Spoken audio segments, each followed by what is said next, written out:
Magandang gabi po sa ating lahat at happy midweek po. Purihin po ang Panginoon sa kanyang paggabay at protection po sa atin at tayo po ay umabot sa kalahating linggo at sa gabi pang ito tayo po ay pangungunahan ni Brother Giselle de Guzman. Ngunit bago po yan, tayo po muna ay mag-aawitan ng ating opening song at susundan naman po yan ang opening prayer ni Sister Christine. At ngayon po tayo na po ay dumako sa ating opening song.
Sister Christine.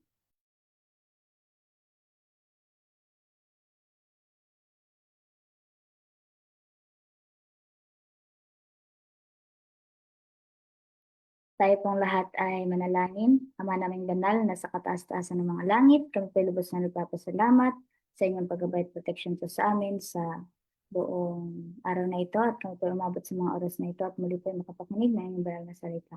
Sa pagsisimula po ng aming pag-aaral sa gabing ito, Ama, naway ikaw po ang magkaloob sa amin ng karunungan at katalinuhan upang ang mga mensahe namin mapapakinggan ay amin pong maunawaan at tumimo na malalim sa aming puso at isipan maging gabay namin sa pang-araw-araw habang kami pa nabubuhay dito sa libutan.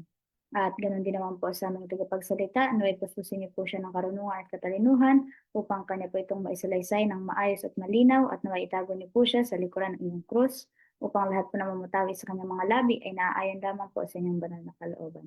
Maraming salamat po sa mga biyayang ipinagkaloob sa amin. Patawad po kung saan po nasumpungan ng pagkukulang at pagkakasala. Ito po aming hiling at dalangin sa pangalan ng aming Panginoong Jesus. Amen.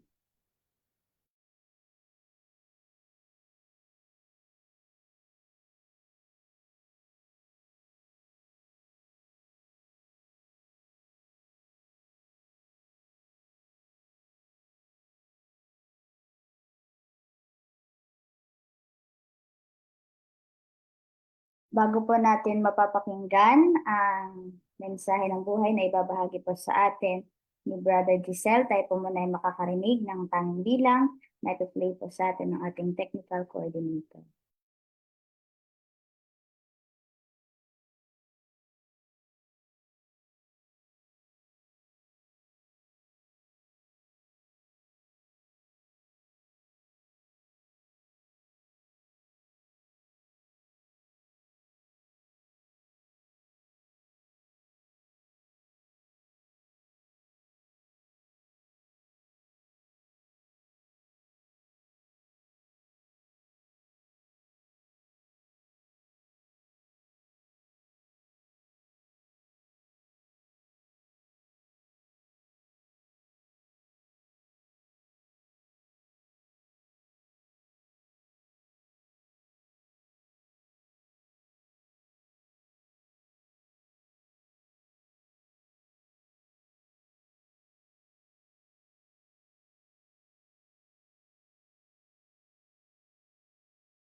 If you need a steady hand to guide you, if it seems you've somehow lost your way, if you feel there's no one you can turn to, just look to God and pray. On your knees and standing at the crossroads, late at night or in the light of day, in a closet or a chapel, just look to God and pray.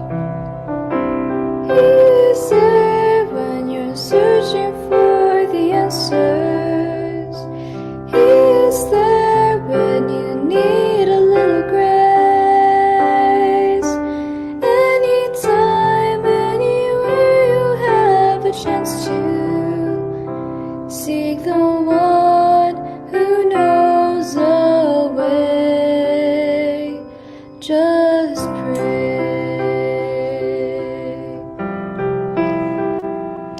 When His love can amaze you, when you feel your heart begin to change, when you know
when you need a little grace. You're His child, and His love will never fail you. He will heal you, He will stay. Just pray, just pray, just pray.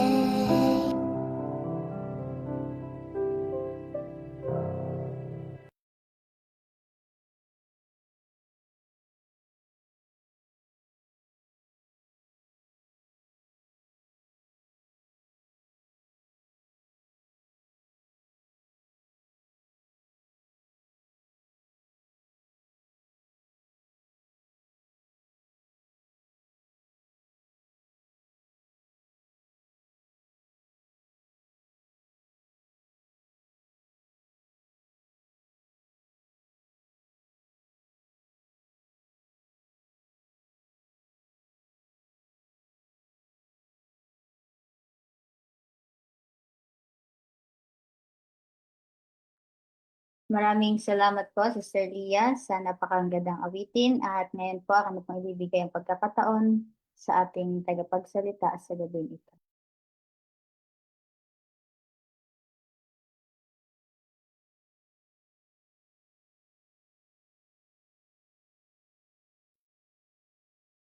Welcome, everyone. Today we are exploring a visual meditation on the mechanics of intercessory prayer, drawing inspiration from chapter 31 of Ellen G. White's book, Prayer. Let's dive into what it truly means to be asking to give. A single golden drop creating gentle ripples on a calm surface representing the mechanics of intercessory prayer. Kung titingnan po natin sa atin pong ilustrasyon, ay pinapakita po dito kung ano po ang magagawa ng isang drop o patak ng isang tubig sa tubig o sa isang lawa o sa isang river. Na kung makikita po natin, kapag ito po ay na-drop po siya, ang ripple po ay palaki po ng palaki. Tulad po rin ng isang intercessory prayer, ito po ay mayroon pong tinatawag na mekanismo.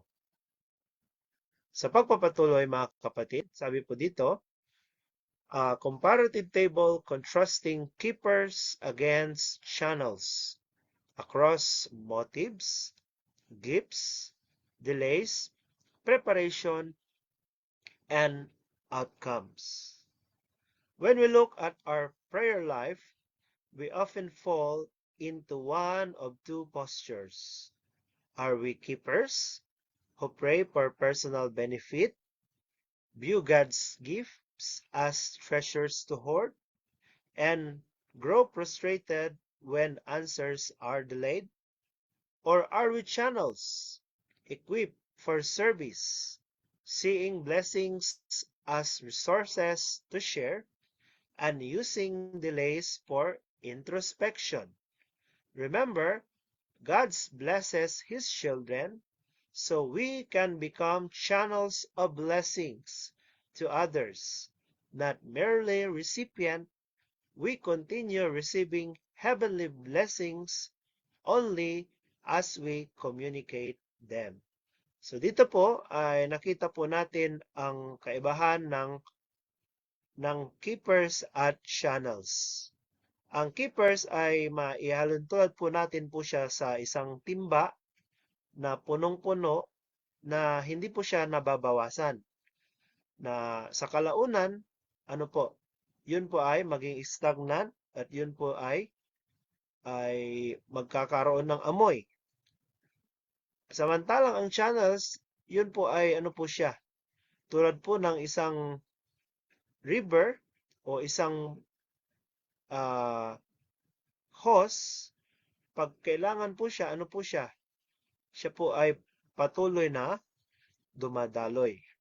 Sa pagpapatuloy, sabi po dito, an infinity-style loop showing the cyclical movement between continually receiving and ministering to others. Think about Christ's own life as the ultimate architecture of dependence. He continually received strength, wisdom, truth, and grace from the Father. Yet everything he received was instantly shared. This continuous loop demonstrates a profound truth. Emptying oneself through service is the exact catalyst that triggers refilling from the source. So makikita po natin sa simple illustration po na to na si Jesus ay ano po siya? Siya po ay nakadepende sa kanyang ama. Habang siya po ay nakakatanggap, yun po ay ibinibigay niya muli sa iba. Na ito po ay simbolo ng ano po, ng dependence o siya po ay totally nakadepende sa kanyang ama. Na ito rin po sana ang maging karanasan ng bawat isa. A diagram illustrating the intercessory triangle involving the friend, the host, the persistent faith, and the needy. Have you ever experienced a midnight hour crisis where you had nothing to offer a struggling traveler? This slide maps out the intercessory triangle. The needy traveler comes to the host, that's us, possessing nothing independently. But through persistent faith, we turn to the friend who possesses infinite resources. God honors this kind of persevering prayer, offered for the good of others, because it reveals our complete confidence in His promises. Sa tulad po sa isang ilustrasyon, makikita po natin dito na ang paghingi po, kung tayo hihingi na hindi po para sa atin at hindi po siya yung selfish, at kung yun po ay will ng Panginoon, ay ano po yun? Yun po ay ibibigay ng Panginoon.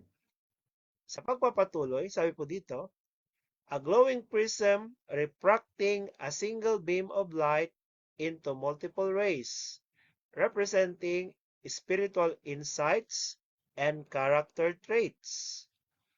Question: what is the essential payload of prayer?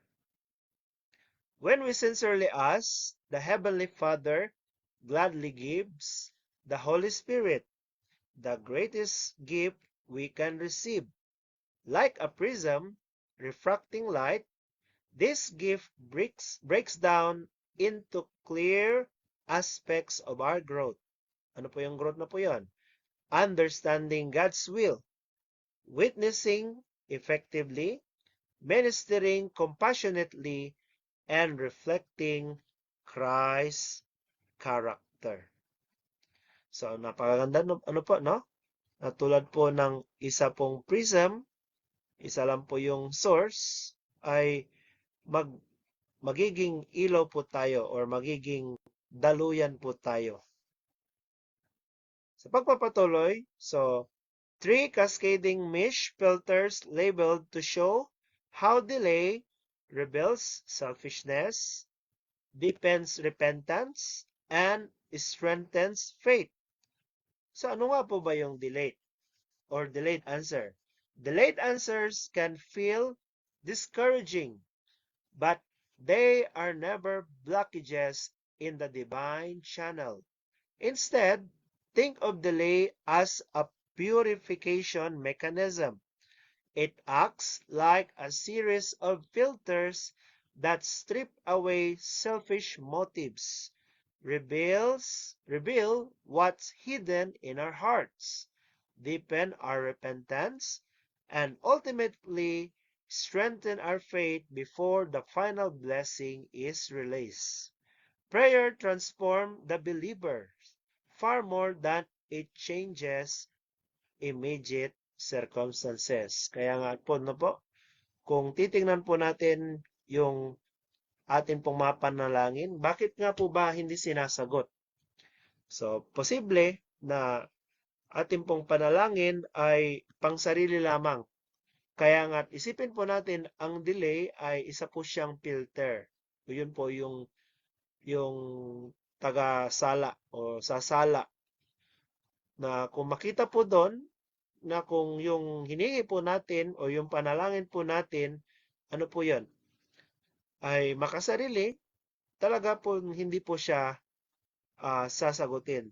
Tulad nga po sabi po dito, prayer transform the believer more than it changes circumstances. Minsan po, di po ba, sa atin pong mga panalangin, makita po natin na gusto po natin mabago yung sitwasyon. Pero sabi po dito, ayun po ay babago sa nananalangin. Tulad po tayo, kung tayo po nananalangin, tayo dapat ay yung mabago, hindi po yung atin pong mga circumstances. So sabi po dito, it bring our hearts into harmony with God's will. Kaya nga po kung will po yan ng Panginoon, ay yun po yung atin pong magiging kasiyahan or kaligayahan. Sa pagpapatuloy, sabi po dito, a grand classical platform supported by 6 pillars. Ano po yung mga pillars po na yan? Obedience, love, forgiveness, faith, surrender, and repentance. God's promises are completely certain, but they rest on a structural foundation. As the pillars show, obedience, love, forgiveness, faith, surrender, and repentance, if any of these foundational pillars are removed, the platform collapses. As the scripture reminds us, if you love me, keep my commandments. Prayer can never replace active obedience to God's revealed will. Kaya nga po, hindi po mapapalitan po ng panalangin. Yung ano po yun? Yung active obedience to reveal God's will. So tulad po ng platform po na to, pag wala po ang isa, ano pong mangyayari? Hindi, pag wala ang isa, ano pong mangyayari? Hindi po siya tatayo. Sa pagpapatuloy mga kapatid, sabi po dito, a two-phase process moving from an intense, inward focused secret prayer to an outward, expansive public labor. Effective soul winning always follows as a specific prerequisite sequence. Phase 1 happens in secret prayer, where we commune with Christ, claim His promises, and seek divine preparation. Only then, phase 2 naturally follow. Public labor, where we speak to people and trust the Holy Spirit to work through us. Personal labor for others must always begin on our knees.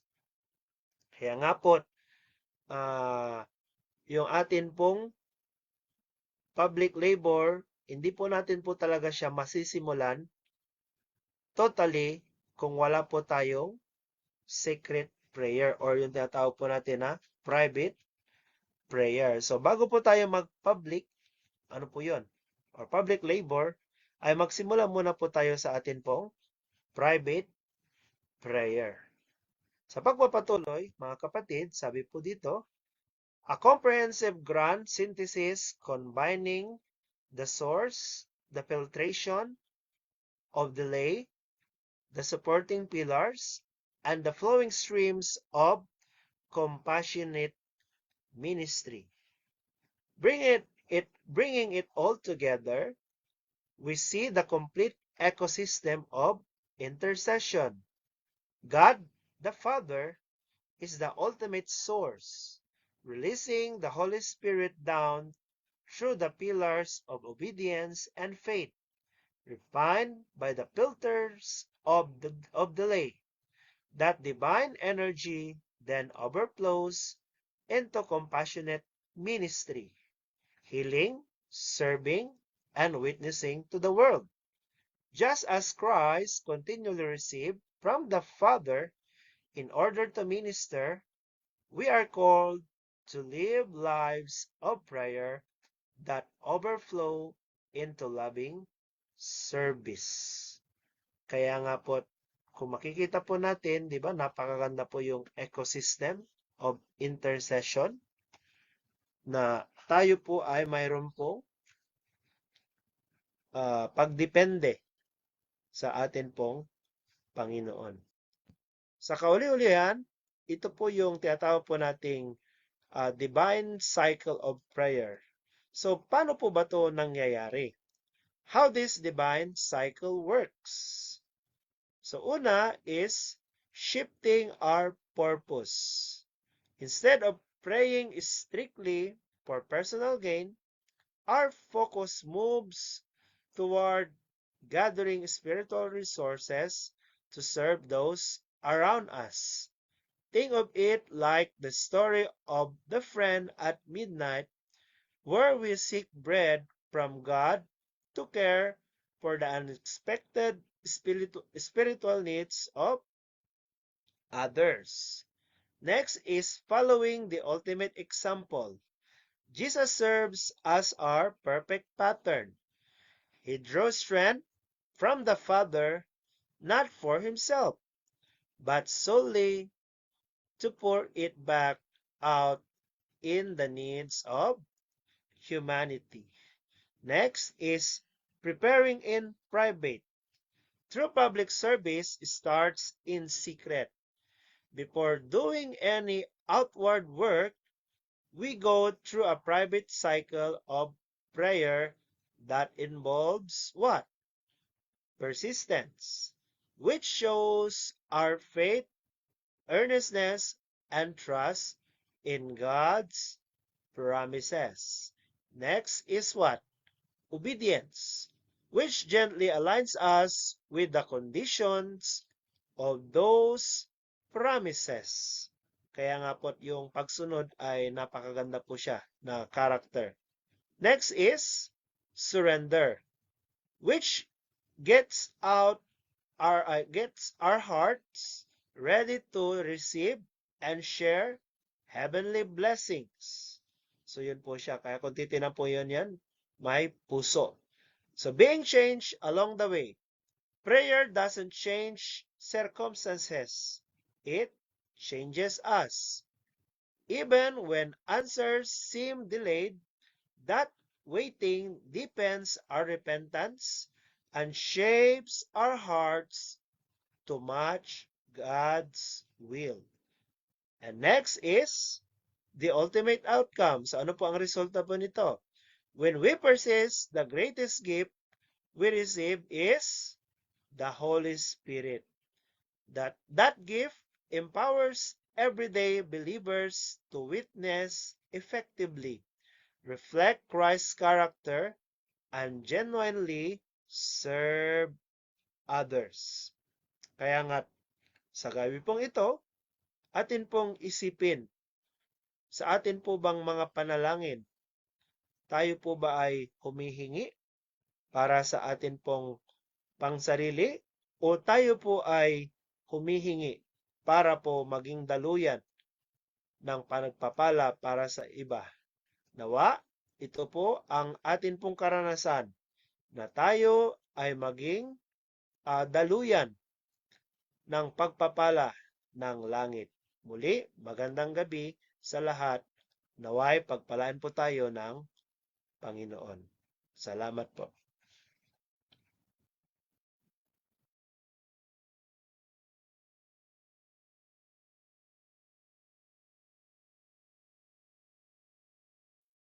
Maraming salamat po, Brother Giselle, sa inyo pong pagpanguna sa ating midweek prayer meeting para po sa gabing ito. At ngayon po, tayo na po dumako sa ating closing song at hinihilingan ko po sa Sister Tricia na mag-lead po ng ating closing prayer.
Tayo po ay manalangin. Ama naming banal, ang tahanan niyo po ay nasa kaitaasan ng langit. Maraming salamat po sa inyo pong pagpapala sa amin sa gabing ito. Salamat po sa mensaheng natutunan po namin tungkol sa paghingi po namin upang kami po ay maging galing ng pagpala. At maraming salamat po na sa mga lesson, tulungan kami na magkaroon po ng pananampalataya sa inyo habang kami po ay naghihintay sa aming hinihiling po na or mga dinadalangin po namin ay nawa matutunan po namin maging patient at salamat po sa pag-remind sa amin na ang paghihintay po ay hindi po ay ito po ay para po kami ay filter mula po sa aming mga selfish motives. And thank you, Father, for blessing us this night at patuloy niyo po nawa kaming gabayan at pagpalain at patawarin po, Ama, sa mga pagkulang pagkakasala namin. Ito po aming dalangin sa banal na pangalan po ng aming Panginoong Jesus. Amen.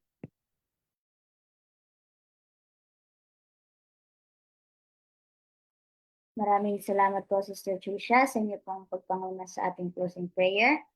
At maraming salamat din po sa mga nag-join dito sa Zoom at ganun din naman po sa mga nanonood sa Facebook Live. So, inaanyayahan ko po kayo na pumasok na po sa ating Zoom room para po sa ating mga prayer requests. So, mga mensahe na ating napakinggan sa gabing ito ay ating pong may sa isip, sa puso at sa buhay upang makita po ng sanlibutan ang liwanag din sa atin. Ito po ang aking panalangin.